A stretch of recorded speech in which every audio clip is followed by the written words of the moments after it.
Hello बच्चों, कैसे हैं आप लोग। हम आशा करते हैं कि आप लोग स्वस्थ एवं मस्त होंगे। आप सबका विद्या ट्यूटोरियल में स्वागत है। आइए हम चलते हैं अपने टॉपिक पर। हमारे टॉपिक का आज नाम है कपास। कपास के बारे में हम लोग शॉर्ट क्वेश्चन करेंगे, यानी ये कपास का एक छोटे छोटे क्वेश्चनों में पूरा हम देख लेंगे कि कपास का क्या है, कपास की बनावट कैसी है, इसकी निर्माण की प्रक्रिया क्या है। जो टीजीटी, पीजीटी, टेट और ये नेट वगैरह में कहीं भी क्वेश्चन पूछे जाते हैं। आइए हम चलते हैं कपास को थोड़ा देखें, कपास क्या है। कपास की अनुप्रस्थ काट देखने पर यह गुर्दे के आकार की दिखाई देती है। क्या? एक अनुप्रस्थ काट देखने पर किसके आकार, किडनी के आकार का, यानी गुर्दे की आकार की दिखाई देती है। जब कपास के रेशे को NaOH सोडियम हाइड्रोक्लोराइड के घोल में रखा जाता है तो फूलकर छल्ले के रूप में आ जाता है। जब कपास के रेशे को, यानी कपास के रेशे को NaOH जो सूत्र है इसके घोल में, यानी सोडियम हाइड्रोक्साइड के घोल में रखा जाता है तो यह फूलकर छल्ले के रूप में हो जाता है। किसके रूप में हो जाता है? छल्ले के रूप में हो जाता है। पोलराइड प्रकाश का उपयोग कपास के तंतुओं की परिपक्वता जांचने के लिए किया जाता है। यानी कैसा? पोलराइड प्रकाश का उपयोग कपास के तंतुओं की, यानी कपास के तंतु परिपक्व है कि नहीं है, इसके जांचने में इसका प्रयोग किया जाता है। पोलराइड प्रकाश के अंतर्गत परिपक्व तंतु नीले रंग के और अपरिपक्व तंतु हरे रंग के प्रतीत होते हैं। यानी पोलराइड प्रकाश के अंतर्गत, जब पोलराइड प्रकाश के अंतर्गत जब परिपक्व तंतु आता है तो नीले रंग का और अपरिपक्व तंतु हरे रंग का प्रतीत होता है। यानी जो कच्चे रहते हैं तो हरे रंग का होता है, कौन? कपास, और जब पक जाता है तो नीले रंग का हो जाता है। पावरलूम का आविष्कार 1785 में किसने किया था? कार्टराइट ने किया था। किसने किया था? कार्टराइट ने किया था। किसका? पावरलूम का आविष्कार। कताई मशीन स्पिनिंग जेनी का आविष्कार, कताई मशीन जिसको स्पिनिंग जेनी का आविष्कार 1769 में हरग्रीव ने किया था। किसने किया था? 1769 में हरग्रीव ने किया था। बीटी कपास का विकास मानसेंटो कंपनी USA में किया गया। यानी ये यूएसओ की ये कंपनी है जो मानसेंटो कंपनी है। यह बीटी कपास का उत्पादन जो है, बीटी कपास को बनाया। कपास के रेशों में 90 से 95% तक शुद्ध सेलुलोज पाया जाता है। कितना पाया जाता है? कपास के रेशों में 90 से 95% तक सेलुलोज पाया जाता है। अगला देखते हैं लिनन और रेयान में, लिनन, रेयान और कपास की विशिष्ट ग्रेविटी घनत्व, यानी लिनन जो है, रेयान है और कपास, इसका विशिष्ट ग्रेविटी घनत्व 1.52 होता है। कितना होता है? ये तीनों का, लिनन का, रेयान का और कपास का, इसका ग्रेविटी घनत्व जो होता है, ग्रेविटी जो होती है 1.52 होती है। और ये क्या? लिनन, यानी ये कपास का भी और लिनन का और रेयान का सबका समान होता है, 1.52। गीली अवस्था में कपास की मजबूती लगभग 30% तक बढ़ जाती है। कितनी बढ़ती है? 30% तक बढ़ जाती है। यानी जब ये गीला होता है तो 30% इसकी मजबूती बढ़ जाती है। कपास पर अम्ल का बुरा प्रभाव पड़ता है और क्षार का अच्छा प्रभाव पड़ता है। यानी कपास जो होता है, कपास को यदि अम्ल के संपर्क में लाया जाए तो इससे कपास को क्या होती है? नुकसान पहुंचता है, लेकिन क्षार का इस पर कोई प्रभाव नहीं पड़ता है। सेलुलोजिक रेशों पर कीड़े का प्रभाव नहीं बल्कि फफूंदी का प्रभाव पड़ता है। सेलुलोजिक रेशों पर कीड़े का प्रभाव नहीं बल्कि फफूंदी का प्रभाव पड़ता है। फफूंदी का प्रोटीन युक्त रेशों में कीड़े लगते हैं, फफूंदी में नहीं लगते हैं। जो प्रोटीन युक्त रेशा होता है उसमें कीड़े लगते हैं। तो प्रोटीन युक्त रेशा में कौन आएगा? जैसे रेशम हुआ, ये प्रोटीन युक्त जो होते हैं रेशे होते हैं, इनमें कीड़े लगते हैं, इसमें फफूंदी नहीं लगती है।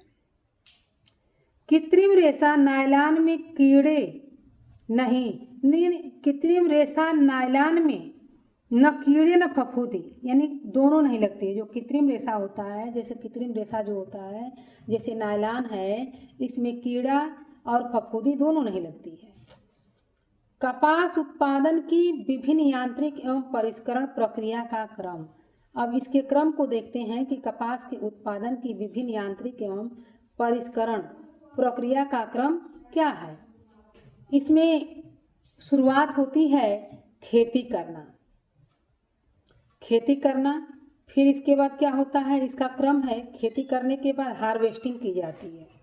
हार्वेस्टिंग के बाद क्या किया जाता है, गैदरिंग ऑफ पोड्स किया जाता है, गैदरिंग ऑफ पोड्स।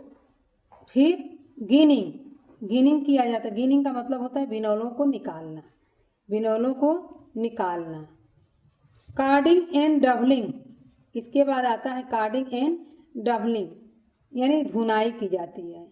फिर कॉम्बिंग कंघी करना। इसके बाद स्पिनिंग की जाती है। ये जो है कपास के उत्पादन की निर्माण की प्रक्रिया है। यानी सबसे पहले खेती करना, फिर इसके बाद हार्वेस्टिंग, गैदरिंग ऑफ पोड्स, फिर इसके बाद क्या गिनिंग, फिर इसके बाद आता है कार्डिंग एंड डबलिंग, फिर इसके बाद कॉम्बिंग, इसके बाद स्पिनिंग। ये इसके विकास की, इसके उत्पादन की प्रक्रिया है। केंद्रीय कपास अनुसंधान केंद्र स्थित है। कहाँ पर स्थित है? केंद्रीय कपास अनुसंधान केंद्र स्थित है नागपुर, महाराष्ट्र में स्थित है। नागपुर, महाराष्ट्र में केंद्रीय कपास अनुसंधान केंद्र स्थित है। अगला, कपास विश्लेषण प्रयोगशाला कहाँ पर है? कपास विश्लेषण प्रयोगशाला मांडोंगा, ये महाराष्ट्र में पड़ता है। यानी महाराष्ट्र में मांडोंगा है, वहाँ पर कपास विश्लेषण प्रयोगशाला है। अगला आता है कपास की सबसे छोटी इकाई ग्लूकोज। कपास की सबसे छोटी इकाई क्या है? ग्लूकोज, यानी सेलुलोज है। कपास की सबसे छोटी इकाई सेलुलोज है। कपास के रेशे का अनुप्रास्थ काट देखने पर यह किडनी के आकार का दिखाई देता है। सूती वस्त्रों की नमी अवशोषण क्षमता 50 से 60% तक होती है।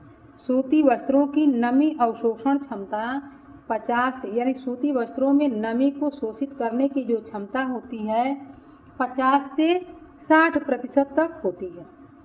कपास को नष्ट करने वाला मुख्य कीट या जीवाणु कौन है? मुख्य कीट या जीवाणु पिंक बॉल वार्म है। हाँ, ये गुलाबी सुंडी के नाम से भी जाना जाता है। पिंक बॉल और वार्म जो गुलाबी सुंडी के नाम से जाना जाता है। अगला, बीटी कपास को कंपनी द्वारा बनाया गया। बीटी कपास को किसके द्वारा बनाया, किस कंपनी के द्वारा बनाया गया? बीटी कपास को मानसेंटो कंपनी के द्वारा बनाया गया। प्राकृतिक रंगीन कपास मुख्यतः सफ़ेद और ग्रे धूसर रंग का होता है। प्राकृतिक कपास जो होता है, प्राकृतिक रंगीन कपास मुख्यतः सफ़ेद और ग्रे रंग का होता है। कार्बनिक कपास की मांग बढ़ने का कारण, यानी कार्बनिक कपास की मांग बढ़ने का कारण क्या है? तो पर्यावरण अनुकूलन, कम प्रदूषणकारी। यानी कार्बनिक कपास की मांग बढ़ने का कारण यही है क्योंकि यह पर्यावरण के अनुकूलन है और कम प्रदूषणकारी होता है। बीटी कपास जो है इसको बेसिलस यूरिजेनेसिस कॉटन कहते हैं। कपास की वृद्धि के लिए तत्व आवश्यक है। कपास की वृद्धि के लिए नाइट्रोजन तत्व आवश्यक होते हैं। भारत में कपास उद्योग मुख्य रूप से किस क्षेत्र में केंद्रित है? भारत में कपास उद्योग मुख्य रूप से पश्चिम भारत में स्थित है। भारत में कपास उद्योग मुख्यतः पश्चिमी भारत में स्थित है। कपास के उत्पादन की प्रक्रिया। कपास के उत्पादन की प्रक्रिया क्या है? वही चीज आ गया कि इसका कपास के उत्पादन की प्रक्रिया क्या है। कपास के उत्पादन की प्रक्रिया में सबसे पहले क्या करेंगे? खेती करेंगे, हैं। फिर इसके बाद कपास की बीज की बुआई करेंगे, यानी खेती करेंगे। कैसे करेंगे? कपास के बीज की बुआई करेंगे। फिर हार्वेस्टिंग करेंगे। हार्वेस्टिंग काटना, तोड़ना, इकट्ठा करना, यानी क्या? पोट्स, और पोट्स के पौधों से अलग करना, वो इकट्ठा करना, यानी हार्वेस्टिंग। हार्वेस्टिंग काटना और तोड़ना, फिर इसके बाद इकट्ठा करेंगे। इसके बाद गिनिंग। इसके बाद आता है गिनिंग। गिनिंग में ओटना। ओटना में जैसे बिनौले को निकालना होता है गिनिंग में। सॉर्टिंग। सॉर्टिंग में छटाई करना। सॉर्टिंग इसके बाद आएगा जिसमें छटाई की जाती है। क्या छटाई की जाती है? रेशों के रूप आकार के आधार पर उसको अलग किया जाता है। रेशों के रूप आकार के आधार पर अलग किया जाता है। बेलिंग। बेलिंग यानी गांठें बांधना। इसके बाद आएगा फिनिशिंग, परिसज्जा। फिर ड्राइंग, रंगाई, वांछित रंग की पुताई करना, यानी ड्राइंग करेंगे। इसके बाद यानी ड्राइंग का मतलब होता है कि मतलब रंगाई करना, रंगाई करेंगे। फिर इसके बाद प्रिंटिंग। प्रिंटिंग यानी छपाई करना। प्रिंटिंग के बाद छपाई करना। अब आगे हम देखेंगे कपास की फसल को विल्ट डिजीज नामक रोग होता है। यानी कपास की फसल में कौन सा रोग होता है? तो विल्ट डिजीज नामक रोग होता है। लायोसेल। लायोसेल पुनर्निर्मित सेलुलोज है। क्या है? पुनर्निर्मित सेलुलोज लायोसेल है। कृत्रिम रेशा। कृत्रिम रेशा में जैसे है पुनरुत्पादित रेशा। पुनरुत्पादित रेशा में आता है रेयान। कृत्रिम रेशा में, पुनरुत्पादित रेशा में रेयान। रेयान जो है कैसे बनता है? प्राकृतिक प्लस कृत्रिम, यानी प्राकृतिक भी है और ये कृत्रिम भी है। कौन? रेयान। पूर्ण कृत्रिम रेशा। पूर्ण कृत्रिम रेशा जो है पुनरुत्पादित रेशा, जैसे नायलॉन। नायलॉन जो होता है, नायलॉन, ये क्या होता है कि पूर्ण कृत्रिम होता है, यानी पूरा ये कृत्रिम रूप से बनाया जाता है, जिसको पुनरुत्पादित रेशा भी कहते हैं।